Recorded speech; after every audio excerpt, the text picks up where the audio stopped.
Start करते हैं, है ना भाई। तो ये 12th का फर्स्ट चैप्टर है इलेक्ट्रोस्टैटिक्स, है ना। तो इलेक्ट्रोस्टैटिक्स के नाम से ही, चैप्टर के नाम से अपने को पता लग रहा है, इसमें हम पढ़ेंगे चार्ज के बारे में। और चार्ज जो होगा, चार्ज एट रेस्ट। क्लियर है क्या बात, है ना। इलेक्ट्रो का मतलब क्या होता है, इलेक्ट्रो का मतलब होता है चार्ज, और स्टैटिक्स का मतलब होता है रेस्ट। तो जो चार्ज रेस्ट पे है उसके बारे में पढ़ेंगे हम, ठीक है बात। अच्छा, तो सबसे पहले हेडिंग लिखते हैं, व्हाट इज चार्ज। चार्ज क्या है, क्या होता है भाई चार्ज, व्हाट इज चार्ज, बताओ Saujanya. Charge is a property of the material. Charge is a property of a material with the help of which it produce electric force or it experience an electric force, है ना। It is the property of material, property of material by which, with the help of which, with the help of which it produces electric force or experience electric force. Clear है क्या बात, ये charge की property होती है। चाहे आप इसे लिखो चाहे नहीं भी लिख सकते हो, आपने यदि लिख रखा है ना। तो चार्ज जो होता है दो टाइप का होता है, टाइप्स ऑफ चार्जेस। कौन कौन से टाइप का होता है बेटा, बता सकते हो। पॉजिटिव चार्ज और नेगेटिव चार्ज। क्लियर है क्या बात, पॉजिटिव चार्ज और नेगेटिव चार्ज, है ना। चार्ज एक स्केलर क्वांटिटी है, it is a scalar quantity और इसकी यूनिट कूलम होती है, कूलम, और इसे सी से रिप्रेजेंट करते हैं। बात समझ में आ रही है नहीं। हाँ सर। एक मिनट, थोड़ा सा गंदा सा दिख रहा है ना आपको ये, पता नहीं इसके आगे कुछ लग रहा है, लेंस के आगे।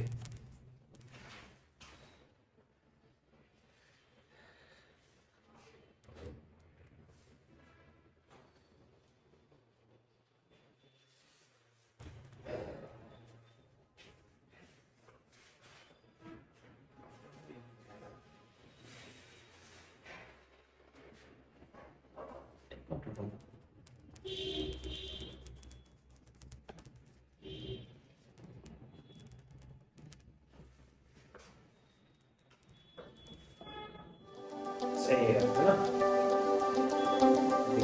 हाँ सर। ठीक है, तो ये चार्ज की प्रॉपर्टी होती हाँ सर। है ना।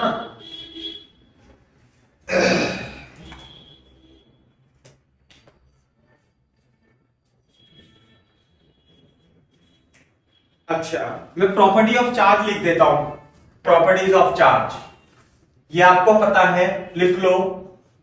प्रॉपर्टीज ऑफ चार्जेस, है ना। फर्स्ट प्रॉपर्टी लिखते हैं हम, it is a scalar quantity, ऐसे लिख लो। Same type of charge, same type of charge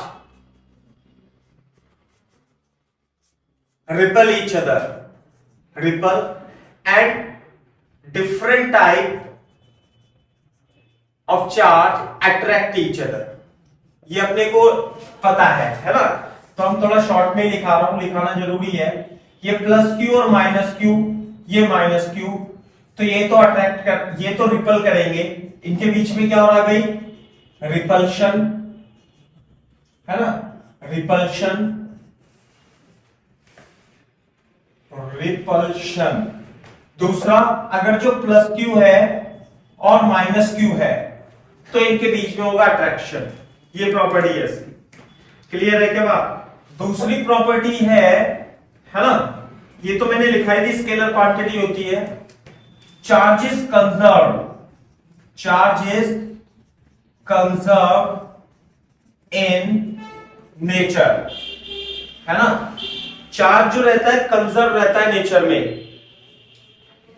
it can not be produce it cannot be destroyed, it can be transferred from one body to another body only, cannot be produced, cannot be destroyed, can only be transferred from one body to another body। ये इसकी property है।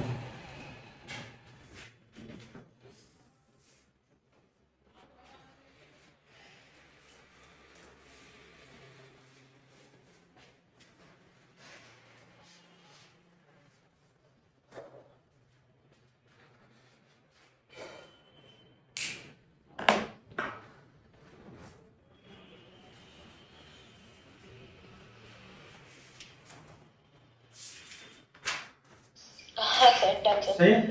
दूसरा है, next property है charges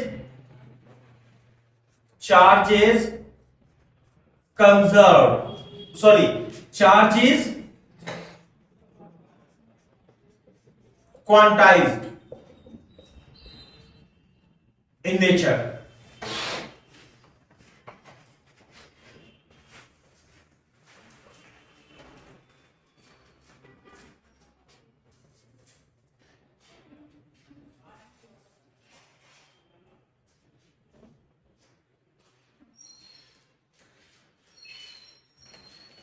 मेरे को ये बताओ, charge is quantized in nature का मतलब क्या है, ये बताओ आप। सर मतलब जितना भी चार्ज है वो इंटीग्रल मल्टीपल्स ऑफ जो इलेक्ट्रॉन का चार्ज होता है वो। बिल्कुल सही बात। तो charge is equal to Q is equal to N, है ना। हाँ सर। तो प्लस माइनस एन भी लिख सकते हैं, किसी किसी किताब में ये लिखा हुआ है, ठीक है। दूसरा इंपॉर्टेंट पॉइंट ये है कि मास के बारे में यदि हम कंसीडर करें, mass is variable with motion. अगर जो आप मास को देखोगे तो जो मास होता है वो वेलोसिटी के साथ चेंज हो जाता है, according to Einstein theory of relativity. m is equal to m nought 1 minus v square upon v square. m nought तो होता है रेस्ट मास और v होती है उसकी स्पीड और c होती है स्पीड ऑफ लाइट। ये तो हमें पता है, ये थ्योरी ऑफ रिलेटिविटी आइंस्टीन की है, उसके हिसाब से होता है। लेकिन चार्ज के साथ ऐसा कुछ नहीं है। Charge does not depend upon the motion, but charge does not depend upon motion. ये इंपॉर्टेंट पॉइंट है। Charge does not depend upon motion.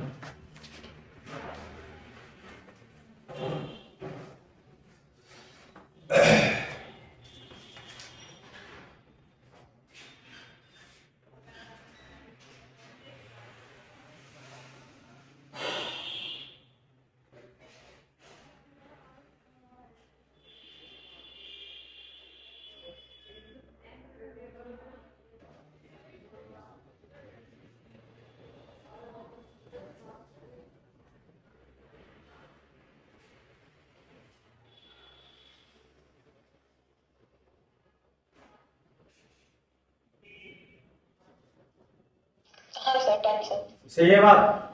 अच्छा, और अगर जो मैं पांचवा, यदि चार्ज रेस्ट पे है, if charge is at rest only, तो it produce only electric field, it produce only electric field, electric field ही प्रोड्यूस करेगा। लेकिन यदि चार्ज मोशन में है और इसकी वेलोसिटी कांस्टेंट है, बात समझ में आई, तो ये electric field plus magnetic field दोनों ही प्रोड्यूस करता है। लेकिन चार्ज यदि मोशन में है, चार्ज यदि मोशन में तो है और इसकी वेलोसिटी भी कांस्टेंट नहीं है, बात समझ में आई? यानी कि एक्सेलरेटेड चार्ज है, एक्सेलरेटेड चार्ज है यदि, तो ये electric field plus magnetic field तो प्रोड्यूस करेगा ही, साथ में इलेक्ट्रोमैग्नेटिक रेडिएशन एनर्जी भी प्रोड्यूस करेगा। इलेक्ट्रो, है ना, या ऐसे लिख लो, रेडिएशन एनर्जी, रेडिएशन एनर्जी भी प्रोड्यूस करेगा in the form of electromagnetic waves. तो बोर्ड पे देखो, चार्ज एट रेस्ट तो हम इस इलेक्ट्रोस्टैटिक्स में पढ़ने वाले हैं बेटा, इलेक्ट्रोस्टैटिक्स में। उसके बाद जो हमारी यूनिट चालू होगी उसमें हम चार्ज को मोशन में करा देंगे और वो कांस्टेंट वेलोसिटी से मूव करेगा, और ये मोशन करता हुआ चार्ज एक करंट कैरिंग वायर की तरह वर्क करेगा, जिसमें इलेक्ट्रिक फील्ड और मैग्नेटिक फील्ड दोनों प्रोड्यूस होंगी। और उससे अगले वाले यूनिट में, ये यूनिट है, ये तो फर्स्ट यूनिट हो जाएगी, ये सेकंड यूनिट हो जाएगी, और एक छोटा सा पोर्शन भी आएगा जिसे हम इलेक्ट्रोमैग्नेटिक वेव बोलेंगे, और है ना वो चैप्टर ही आप कह सकते हो, तो जिसमें एक्सेलरेशन भी होगा चार्ज का मोशन के साथ साथ। तो electric field, magnetic field, magnetic field को हम B से रिप्रेजेंट करते हैं, इलेक्ट्रिक फील्ड को हम E से रिप्रेजेंट करेंगे, साथ में इलेक्ट्रोमैग्नेटिक वेव की फॉर्म में रेडिएशन एनर्जी भी प्रोड्यूस करता है।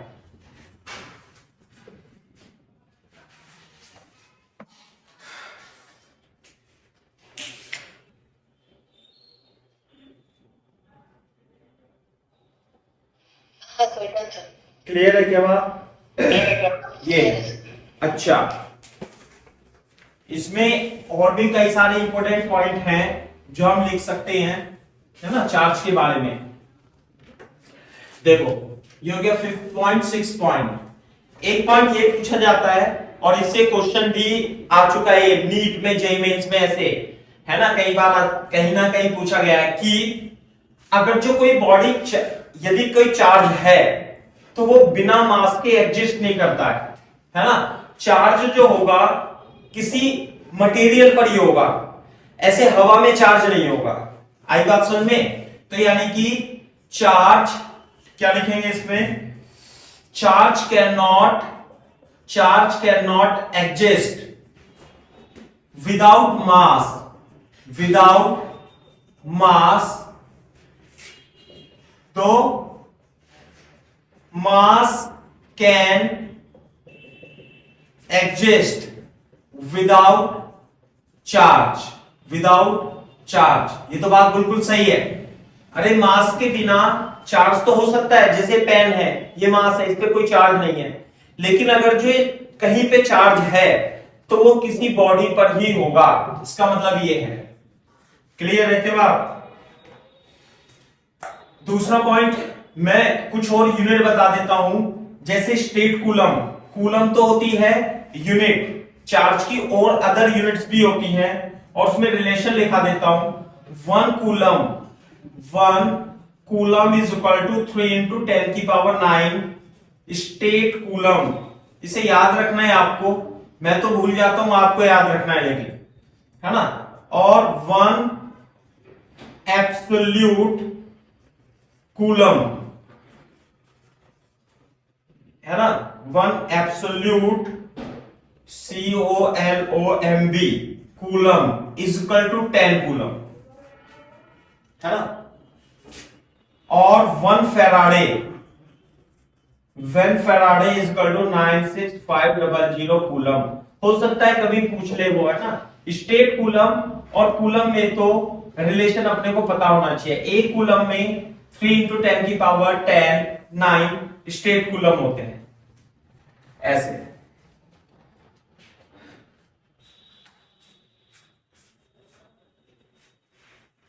सबसे पहले क्वांटाइजेशन पे कराता हूं मैं।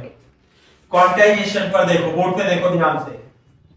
Q is equal to ND पे करना है आपने को एक क्वेश्चन, है ना। तो क्वेश्चन लिख लो आप। ये है क्वेश्चन सिंपल। मैं बता देता हूं कि मान लेते हैं किसी बॉडी पे चार्ज है, ऐसे लिखो लिखो पूरा क्वेश्चन लिखो, 10 की पावर 12 अल्फा पार्टिकल फॉल पर सेकेंड, क्योंकि आपने छोटे छोटे क्वेश्चन तो कर रखे हैं, वो मैं करा ही नहीं रहा फिर, है ना।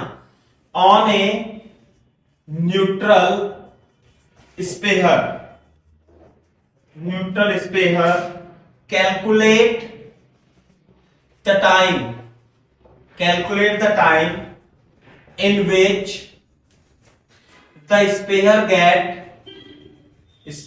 get charged by 12 microcoulomb।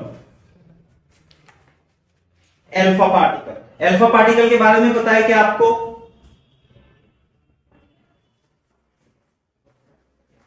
Saujanya. W is the helium nucleus. हाँ, He प्लस ये अल्फा पार्टिकल होता है न्यूक्लियस ऑफ हीलियम को अल्फा पार्टिकल बोलते हैं, और इस पे +2 चार्ज होता है। समझ में आई बात? तो बोर्ड पे देखो, 1 सेकेंड में इतने अल्फा पार्टिकल हो रहे हैं और हमें इतना चार्ज चाहिए, तो let n number of alpha particles are required, है ना। तो Q is equal to n into E और Q is equal to Ne, ऐसे होगा ना। तो जो चार्ज होगा यहां पर 2E लिख देंगे हम। तो नंबर ऑफ अल्फा पार्टिकल कितनी आवश्यक होंगे? तो ये देखो, ये हो जाएगा टोटल चार्ज, हमें कितना लेकर के आना है? 12 माइक्रोकूलम और 2 इंटू ई, ये चार्ज होता है किस पे? अल्फा पार्टिकल पे। तो 1.6 इंटू 10 की पावर माइनस 19, सही है बात? तो ये जाएगा 6 अपॉन 1.6 10 की पावर 13, ऊपर चला जाएगा 60/16 इंटू 10 की पावर 13, तो कितना जाएगा? 15 और 4 इंटू 10 की पावर 13। टोटल अल्फा पार्टिकल चाहिए, टोटल अल्फा पार्टिकल्स इतने चाहिए, और 1 सेकंड में इतने अल्फा पार्टिकल निकलने हैं। बोर्ड पे देखो, तो हमें बताना है टाइम। तो 10 की पावर 12 अल्फा पार्टिकल्स कितनी देर में निकलते हैं? 1 सेकेंड में। तो इसलिए एक अल्फा पार्टिकल गिरेगा 1/10 की पावर 12 सेकेंड में, और हमें लाने इतने, तो 15/4 इंटू 10 की पावर 13 अल्फा पार्टिकल जो गिरेंगे उसका टाइम 1/10 की पावर 12 इंटू 15/4 इंटू 10 की पावर 13, ये टाइम आ जाएगा। तो मैं इसे कैलकुलेट कर देता हूं। जो टाइम आएगा 15/4 इंटू 10, तो कितना आ जाएगा बेटा? 2, 5 और 2.5, है ना। तो 15 इंटू 2.5, 15 दूनी 30 और 7.5, 37.5, 37.5 सेकेंड में ये जो स्पेयर है 12 माइक्रोकूलम का चार्ज इस पे आ जाएगा।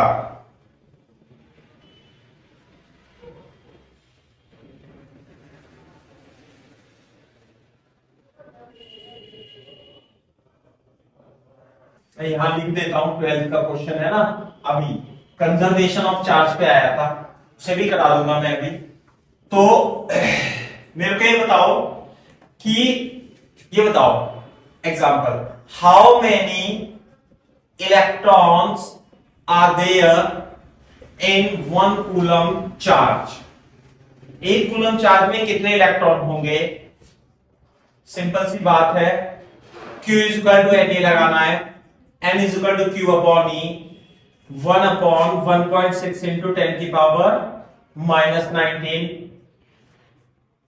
ये आ जाएगा 10 की पावर 19 अपॉन 1.6, 1.6 इंटू 10 की पावर 18, 6.25 इंटू 10 की पावर 18 इलेक्ट्रॉन। ये याद रखना है भाई, बहुत काफी बार आता है ये कैलकुलेशन करने के लिए, तो जल्दी से हम कैलकुलेट कर लेंगे।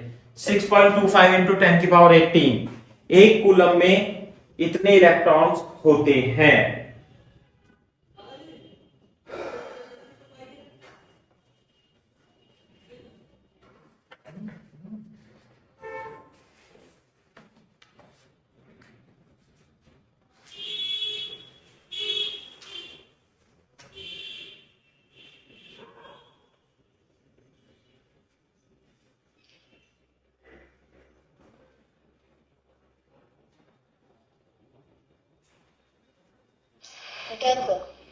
Very good.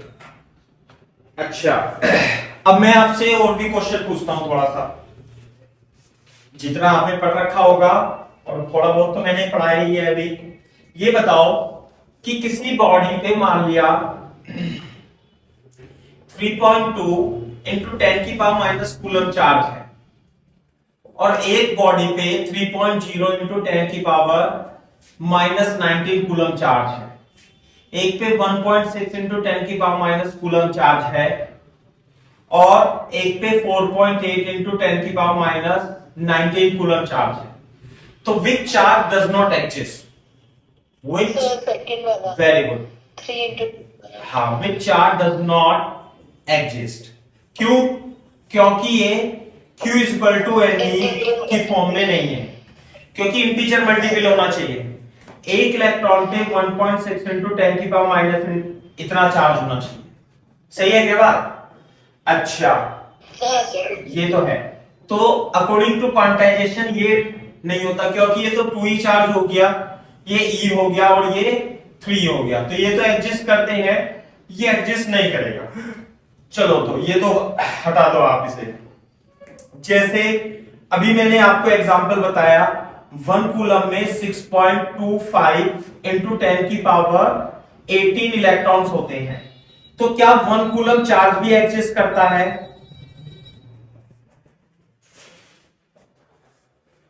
1 coulomb charge,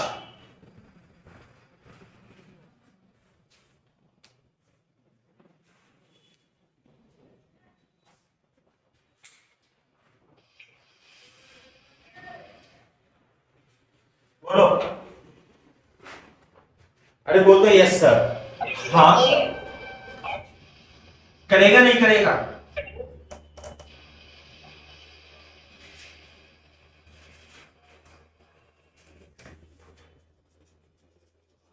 board तो देखो, हाँ करेगा, बोर्ड तो देखो।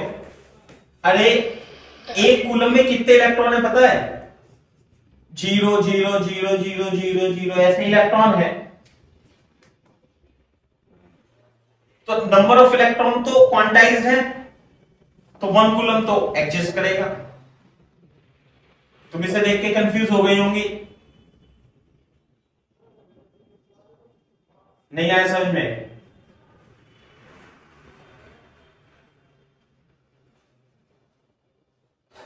ओके, हाँ सर, है ना? अरे मैं आपसे पूछूं, 2e होते हैं, e होते हैं, 3e होते हैं, ये तो नहीं होता, ये तो पता था अपने को। मैं कह रहा हूं 3 इंटू 10 की पावर 10 होते हैं, हाँ होते हैं, है ना? ऐसे करके तो इलेक्ट्रॉन का मल्टीप्लीकेशन है, इंटीजर में है, तो 1 कूलम चार्ज तो एग्जिस्ट करता है। सुनो मेरी बात, अब मेरे को ये बताना है, क्वेश्चन ये नहीं है क्या 1/3 कूलम चार्ज भी एग्जिस्ट करेगा क्या? 1/3 कूलम चार्ज एग्जिस्ट करेगा क्या? इसमें नंबर ऑफ इलेक्ट्रॉन निकाल सकते हो, इसमें तो ये नंबर ऑफ इलेक्ट्रॉन थे। 1/3 कूलम चार्ज भी एग्जिस्ट करता है क्या?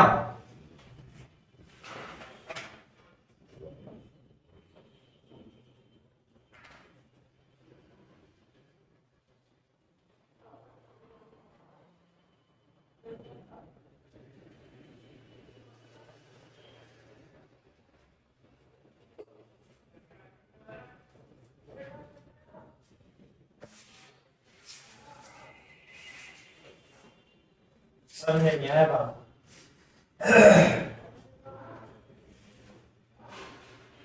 देखो इधर बोर्ड पे, क्या इसमें नंबर ऑफ इलेक्ट्रॉन निकाल सकते हो? हाँ निकाल सकता हूं। कैसे? Q is equal to n से n is equal to Q upon E। तो चार्ज दे रखा है 1/3 कूलम और 1.6 into 10 की पावर -19, -18 होता है, -19 होता है, सही है? तो हाँ 1/3 1.6 into 10 की पावर 19 और 1/3 into 6.25 into 10 की पावर 18। अब इसे देखो, ये देखो, ये चार्ज 3 दूनी 6 और 3 दूनी 6 0 और 3 अट्ठे 24 और बच गया 1। नहीं होगा। अब ये 3 3 3 3 3 3 3 3 3 आता रहेगा, सर नहीं होगा। तो आपके हिसाब से जो मैंने क्वांटाइजेशन ऑफ चार्ज बताया है उसमें 1/3 चार्ज एडजस्ट नहीं करना चाहिए, तो ऐसे तो 2/3 भी नहीं करना चाहिए, है ना? लेकिन ध्यान से सुनो जो मैं कहने वाला हूं उसे, है ना? ये जो रूल ऑफ क्वांटाइजेशन होता है ये केवल छोटे चार्ज के लिए ही, स्मॉल चार्ज के लिए ही वैलिड है, स्मॉल चार्ज के लिए वैलिड होता है। बड़े चार्ज के लिए क्वांटाइजेशन का रूल कोई वैलिड नहीं होता। बात समझ में आ गई नहीं? तो हाँ सर, ओके। 1 कूलम में बहुत सारे इलेक्ट्रॉन हैं, अगर जो मैं इसमें मतलब 0.3 इलेक्ट्रॉन जो कि एडजस्ट नहीं होता आ भी रहा है तो हम उसे इग्नोर कर देंगे, या आप ऐसा कह सकते हो quantization is ignored for big charge. Quantization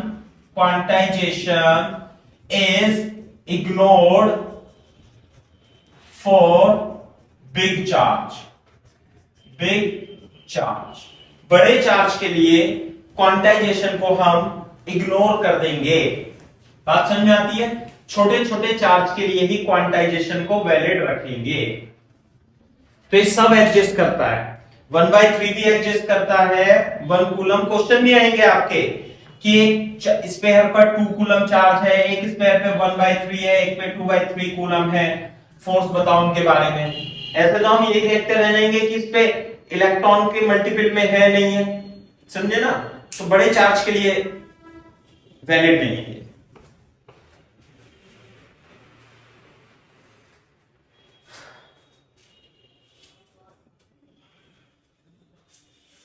fibre रख लेते हैं अपन, तो इससे नहीं आता समझ में। तो अच्छा देखो example, find number of electrons in 100 gram of CO2। Clear है क्या? CO2 के 100 ग्राम में आपको इलेक्ट्रॉन्स निकालने हैं। तो केमिस्ट्री का सवाल है, कोई दिक्कत नहीं है ना? इसे तो मैं सॉल्व कर दूंगा कैसे कि CO ये C612 होता है और 8 और 16 होता है। नहीं आई बात समझ में? तो यदि मैं इसमें C612 ही होता है ना ये, और 8 और 16, हाँ, तो ये कार्बन का, बेटा बताना, कार्बन का ये जो मास नंबर होता है 12 ही होता है ना, C612।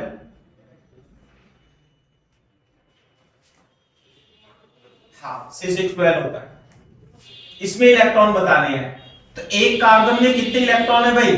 6, और एक ऑक्सीजन में कितने इलेक्ट्रॉन है? 8। ये होते हैं ना इलेक्ट्रॉन की संख्या। और अगर जो मैं CO2 को कंसीडर करूं तो एक CO2 मॉलिक्यूल में, ध्यान से सुनो, एक CO2 मॉलिक्यूल में कितने इलेक्ट्रॉन होंगे? 6 प्लस 8 इंटू 2, 8 दूनी 16 और 6 22 इलेक्ट्रॉन, 22। एक इलेक्ट्रॉन, है ना? तो अब इसमें मेरे को 100 ग्राम में मॉलिक्यूल की संख्या निकालनी है। तो सबसे पहले तो मैं नंबर ऑफ मोल्स निकालूंगा। नंबर ऑफ मोल्स होगा total mass divided by molecular weight. तो 100 ग्राम तो टोटल मास है, और इसका मॉलिक्यूलर वेट कौन बताएगा? CO2 का कितना आएगा? सौजन्या 12 प्लस 32 44 44 50 बटे 22 25 बटे 11 ये आ गया नंबर ऑफ मोल्स 25 बटे 11। तो इसमें number of molecules number of CO2 molecules क्या करना पड़ेगा मेरे को नंबर ऑफ मोल से एवोगैड्रो नंबर की मल्टीप्लाई करनी पड़ेगी है ना। एक मोल में 6.023 इंटू 10 की पावर 25 बटे 11 इंटू 6.023 इंटू 10 की पावर 23 मॉलिक्यूल्स हो जाएंगे। और एक मॉलिक्यूल में कितने इलेक्ट्रॉन है भाई 22 इलेक्ट्रॉन है तो टोटल इलेक्ट्रॉन है ना इसलिए total electrons in 100 gram CO2 कितने आएंगे N is equal to N into Na multiply by 22। तो मैं यहां पे मल्टीप्लाई कर देता हूं N तो था हमारा नंबर ऑफ मोल्स 25 बटे 11 6.023 इंटू 10 की पावर 23 इंटू 22 22 ही आएगा ना। हाँ तो 11 दूनी 22 और 50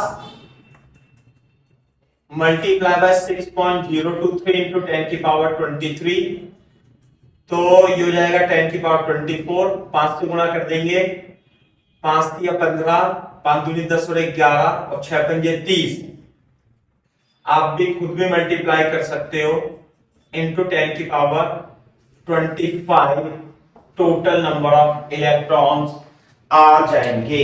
थोड़ा मैंने तेजी से कर दिया लेकिन आपको समझ में आया होगा। हाँ सर ये क्लियर है। कॉपी कर लो बोल देना ढंग से। तो ऐसा माना गया है कि जो एटम के एलिमेंट्री पार्टिकल्स है वो इलेक्ट्रॉन प्रोटॉन और न्यूट्रॉन होते हैं।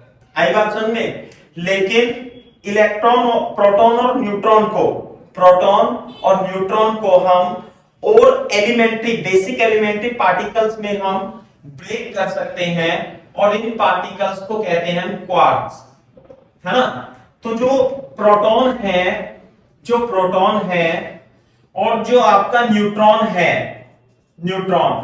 ये जो मिलकर के बना होता है क्वार्क पार्टिकल से मिलकर के बना होता है। और क्वार्क पार्टिकल दो टाइप के होते हैं up quarks and down quarks. Clear है क्या बात। थोड़ा सा आप लिख लेना इसे है ना इसमें कोई ज्यादा अपना कुछ ऐसा बात तो है नहीं। अप क्वार्क पे जो चार्ज होता है वो 2/3 E होता है प्लस का और डाउन क्वार्क पे 1/3 माइनस E होता है। तो जो प्रोटॉन है हमारा वो दो अप क्वार्क और एक डाउन क्वार्क से मिलकर के बना होता है UUD अप डाउन। तो इसमें जो चार्ज होगा प्रोटॉन में एक अप क्वार्क और एक डाउन क्वार्क यानी कि 2/3 प्लस 2/3 माइनस 1/3 तो ये जाएगा E। तो इस पे चार्ज आ जाता है E। जबकि जो न्यूट्रॉन होता है ये D से मिलकर के बना होता है और ये UDD होता है। Up quark 2/3 E minus 1/3 E minus 1/3 E और इस पे चार्ज होता है न्यूट्रल। कभी ना कभी तो ये सब्जेक्टिव क्वेश्चन में मतलब तुम्हें थ्योरी में कभी दे दे है ना बना करके तो पता नहीं चलेगा आपको कि अप क्वार्क डाउन क्वार्क क्या होता है। लिख लो इसे।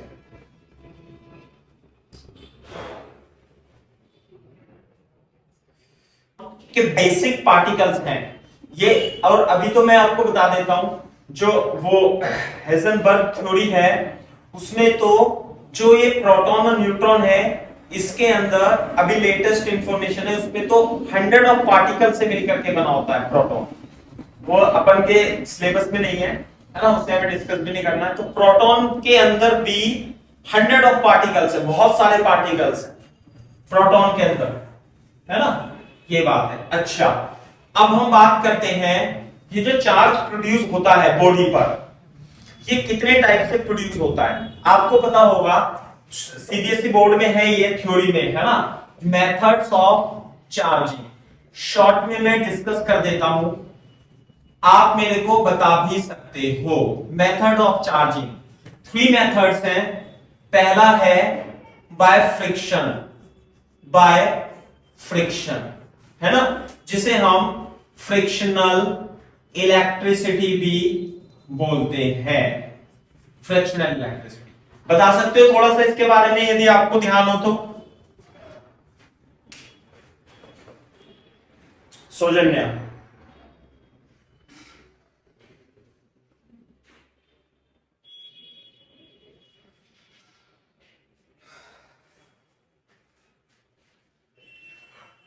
मेथड्स ऑफ चार्जिंग, कितने मेथड से हम चार्ज को प्रोड्यूस कर सकते हैं?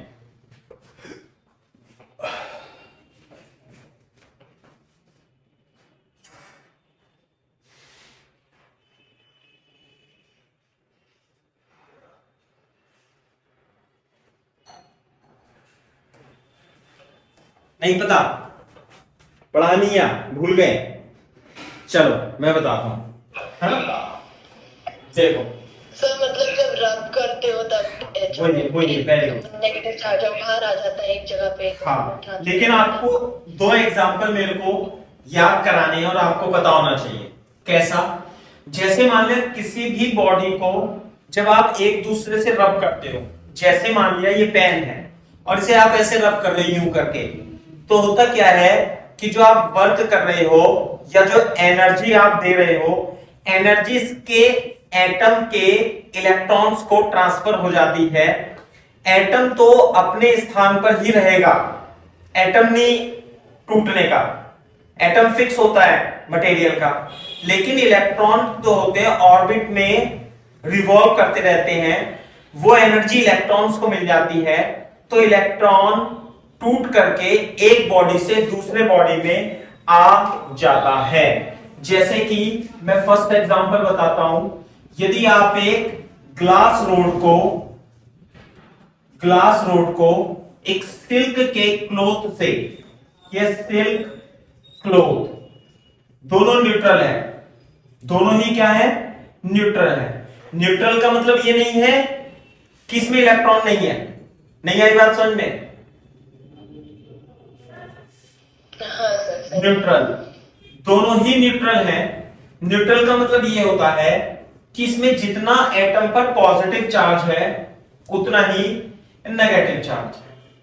ये रहा, ये रहा, ये रहा, सही है।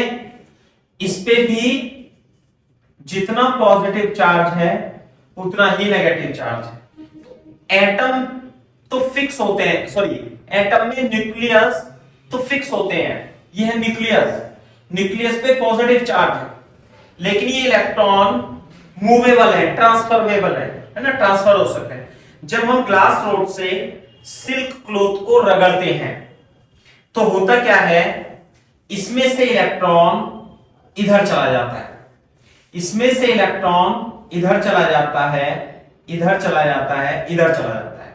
तो होता क्या है, ग्लास रोड पर तो इलेक्ट्रॉन की कमी हो जाती है, डिफिशियंसी ऑफ इलेक्ट्रॉन्स।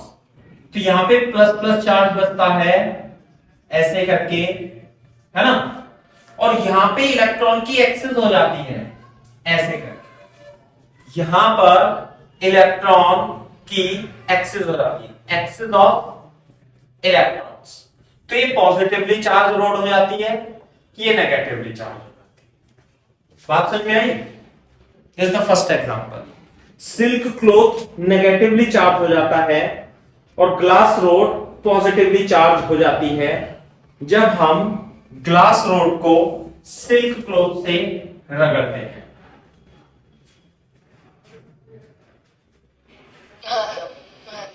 अच्छा, अब यदि हम इस ग्लास रोड की जगह एक इबोनाइट रोड ले लें, इबोनाइट क्या ले लें हम? एक रोड ले लें इबोनाइट। इबोनाइट क्या मटेरियल होता है? आप नेट पे भी सर्च कर सकते हो, लेकिन ये इस टाइप का मटेरियल होता है जिससे लेडीज के बैंगल बनते हैं।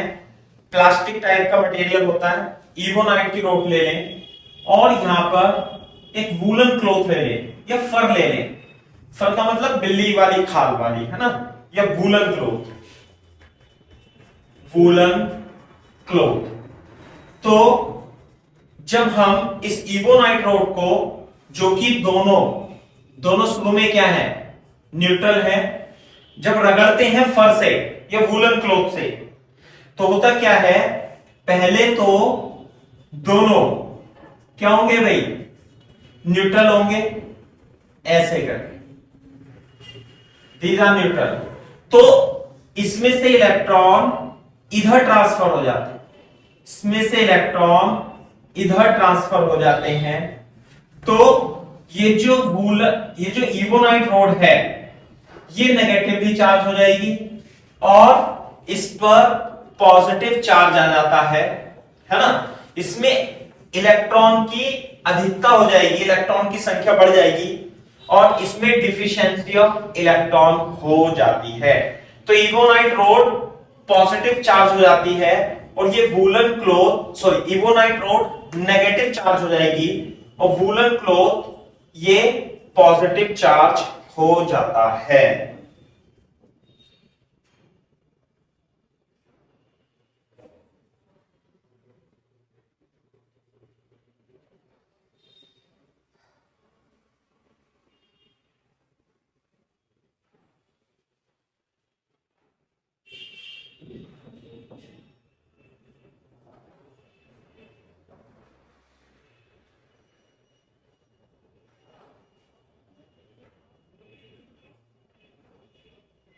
हाँ सर, डन सर।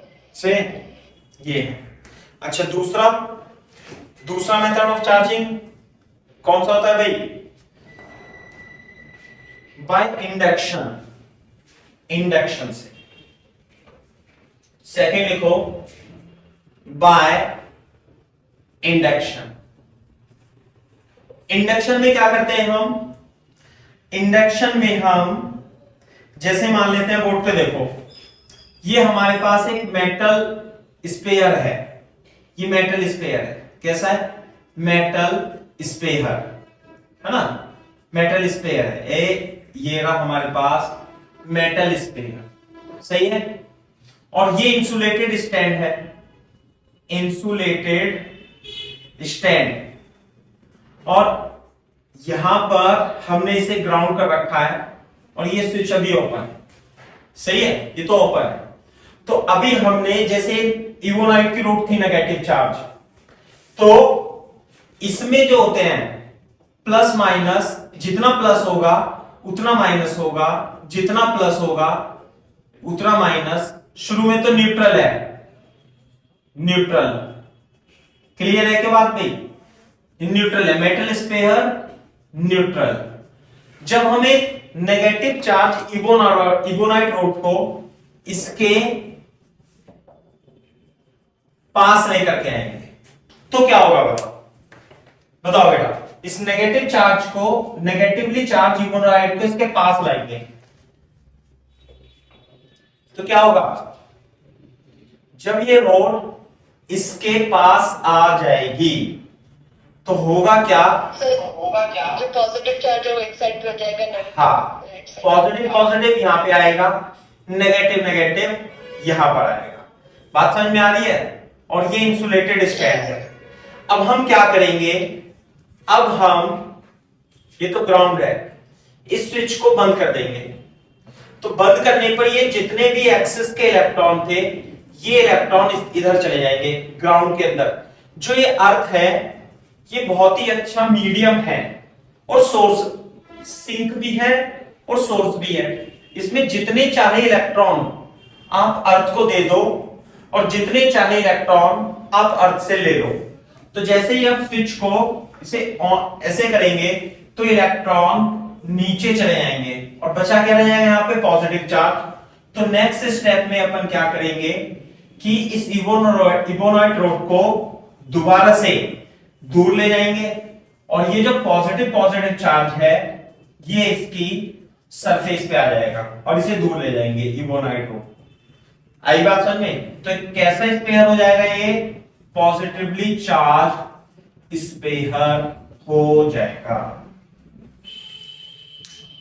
कॉपी कर लेना तो बोल देना डन सर। एनसीईआरटी बुक से पढ़ना है आपको, अपने आप से लिख लेना है सब।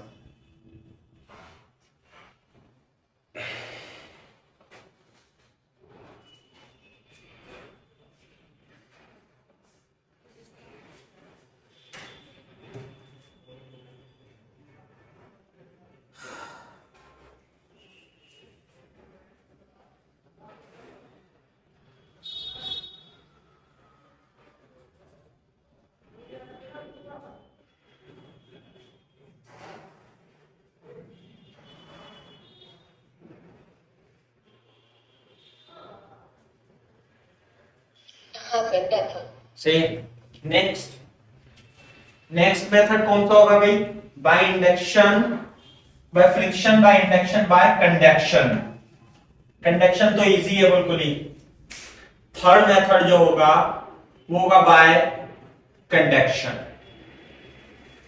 बाय कंडक्शन, कंडक्शन में तो क्या करेंगे हम, जो जैसे हाँ टच ही करा देंगे। ये पॉजिटिव ग्लास रोड थी, जैसे सिल्क के साथ रगड़ने पर पॉजिटिव हो जाती है ना, तो ये मेटेलिक स्पेयर है और ये इंसुलेटेड स्टैंड पे रखा हुआ है। तो आप इसे लाएंगे ऐसे करके और ऐसे करके इस पे टच करा देंगे।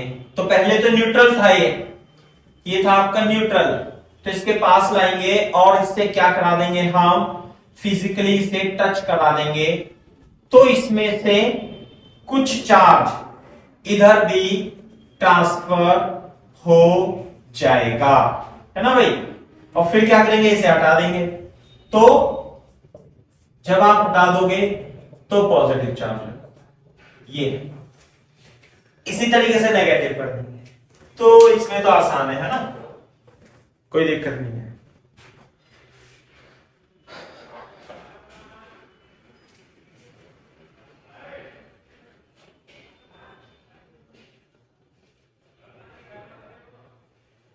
क्वेश्चन नोट कराता हूं, है ना।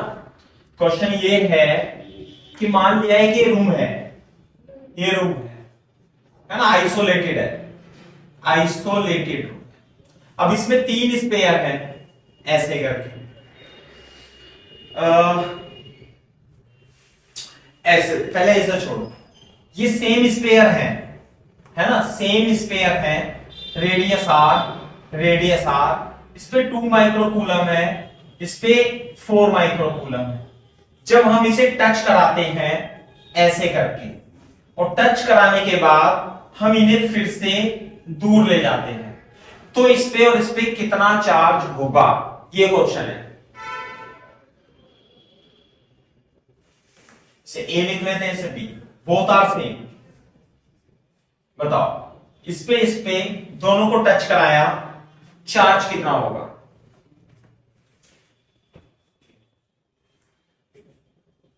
चार्ज जो होता है वो ट्रांसफर हो जाएगा एक बॉडी से दूसरे बॉडी पे, क्योंकि दोनों में स्पेयर मेटेलिक स्पेयर है मान लिया, और सेम टाइप के स्पेयर है। जब आप इस पे चार्ज डिस्ट्रीब्यूट करोगे ना, तो इस पे जो चार्ज था ये तो 2 माइक्रोकूलम था मान लिया, ये 2 माइक्रोकूलम था मान लिया। क्लियर है के बाद? ध्यान रखो, मैं बता रहा हूं आपको, अभी आपको पता नहीं होगा, कैपेसिटर कंडक्टर में पढ़ा भी होगा आपने, नहीं पढ़ा तो मैं बता रहा हूं कि अगर जो सेम टाइप की बॉडीज हैं और उन्हें टच कर दो तो चार्ज तो कंजर्व होगा और इक्वली डिस्ट्रीब्यूट हो जाता है, क्योंकि ये दोनों एक ही बॉडी बन गए, एक ही पोटेंशियल हो जाएगा इनका। तो इसमें भी चार्ज सेम होगा, इसमें भी चार्ज सेम होगा। टोटल चार्ज कितना था भाई? टोटल चार्ज था 6, 2 + 4 = 6 माइक्रोकूलम। तो इस पर और इस पर दोनों पे कितना आ जाएगा भाई?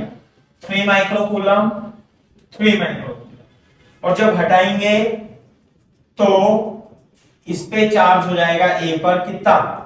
3 माइक्रोकूलम, और बी पर भी चार्ज हो जाएगा 3 माइक्रोकूलम।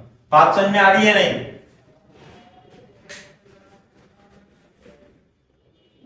हाँ सर। सही है, जब कॉपी कर लो तो बता देना। लेकिन अगर जो इनकी मान लिया रेडियस अलग अलग होगी ना सोचने में आप, तो चार्जेस अलग अलग आएंगे। वो कितने आएंगे वो हम बाद में डिस्कस करेंगे। अभी आप ये समझ लो कि सेम स्पेयर है तो चार्ज इक्वली डिस्ट्रीब्यूट हो जाते हैं। रेडियस अलग अलग होगी तो उसका मैथमेटिकल एक्सप्रेशन है वो चीज अलग होती है ना। अभी हम उसे डिस्कस ही नहीं कर रहे।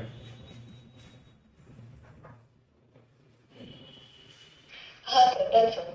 अच्छा, ये तो क्वेश्चन आपको आता है, अगर जो आपने पढ़ा होगा तो इसमें कोई दिक्कत नहीं है। क्वेश्चन ये है, अब ये अलग अलग शेप की स्पेयर है।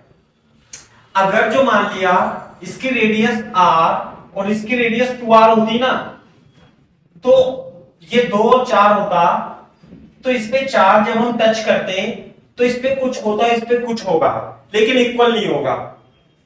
वो मैं बताऊंगा कि कितना होगा। अब मान लेते हैं इस पे 3 माइक्रोकूलम है, इस पे भी 3 माइक्रोकूलम है, इस पे -2 माइक्रोकूलम है, ए बी सी। अब ये आइसोलेटेड रूम में है। अब मैंने इन्हें तीनों को टच कर दिया, all three spares are touched। हमें नहीं पता रेडियस किसकी ज्यादा है। Then which of the following option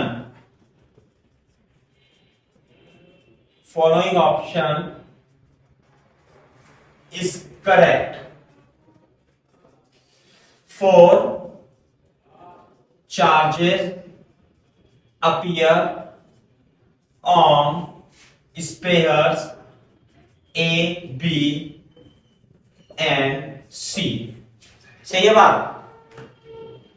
तो ये है 1 माइक्रोकूलम, 3 माइक्रोकूलम और 1 माइक्रोकूलम, ऐसे है ना, ऐसे करके। दूसरा ऑप्शन है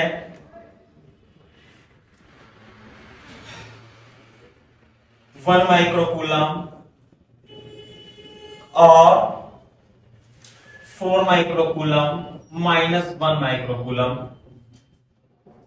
-1 microcoulomb, 3 microcoulomb, 1 microcoulomb, 2 microcoulomb, 2 microcoulomb, -1 microcoulomb. A option, B option, C option, D option. कौन सा ऑप्शन करेक्ट हो सकता है? बताओ बेटा आंसर।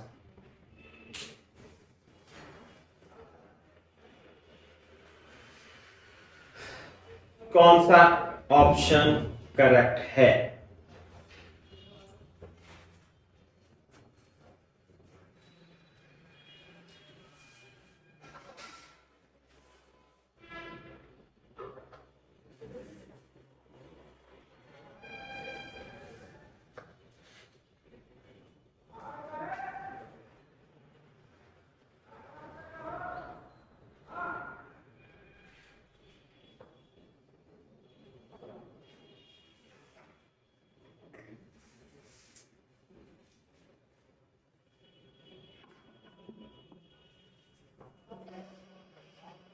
सो ऑप्शन डी हो जाएगा। D for Delhi. हाँ सर। कैसे?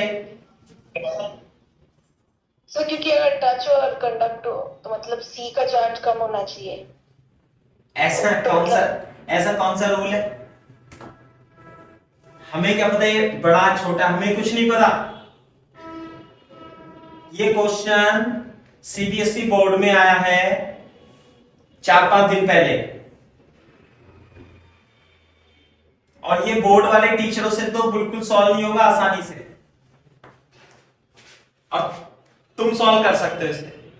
और ये आज जो पढ़ा है प्रॉपर्टीज ऑफ चार्ज उसी पर बेस्ड है। और मैंने देखो क्वेश्चन भी कराया भाई, अगर जो सेम स्पेयर है तो उसके बारे में पता है हमें कि आधा आधा चार्ज हो जाएगा, लेकिन उसने ये स्पेयर के बारे में दे भी नहीं रखा कि कौन सा बड़ा है छोटा है सेम, बस ऐसे दे दिया एक पे 3 है, एक पे 3 है, एक पे -2 है। तीनों को टच करा करके दूर ले गए, तो कौन सा चार्ज पॉसिबल है इन चारों ऑप्शन में से?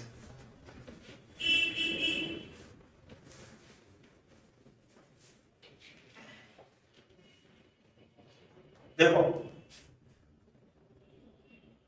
बताऊं मैं आंसर? अप्लाई करो कंजर्वेशन ऑफ चार्ज, यानी कि इसमें दिमाग लगा दिया बहुत लोगों ने, लेकिन आसानी क्वेश्चन है। देखो टोटल चार्ज ट्रांसफर होगा इधर से उधर, उधर से इधर, लेकिन टोटल चार्ज कितना आएगा? 3 + 3 - 4 माइक्रो। हाँ सर, ऑप्शन बी हो जाएगा। B option is the correct option. सही है बात? हाँ सर। ये सेकंड क्वेश्चन था, सीबीएसई बोर्ड में आया पर थोड़े दिन पहले, लास्ट वीक, लेकिन उसका डेटा थोड़ा सा डिफरेंट था। इससे पहले एक ऑप्शन हो रहा है क्वेश्चन, और वेरी वेरी इंपॉर्टेंट पॉइंट लिख लो कि any charge body can attract a neutral body को भी हमेशा कोई भी चार्ज बॉडी अट्रैक्ट कर सकती है। बात समझ में आ गई? नहीं? जैसे मान लिया ये पॉजिटिव चार्ज है और ये बॉडी न्यूट्रल थी, तो जब हम इसके पास में लाएंगे तो पॉजिटिव चार्ज उधर चला जाएगा, नेगेटिव इधर, तो इसमें अट्रैक्शन होगा, इसमें रिपल्शन होगा, लेकिन attraction is more than repulsion. नहीं आई बात समझ में?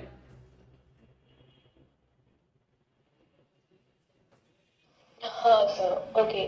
सही है ना? तो इसे दिमाग में रखो, any charge body can attract a neutral body also, है ना? ये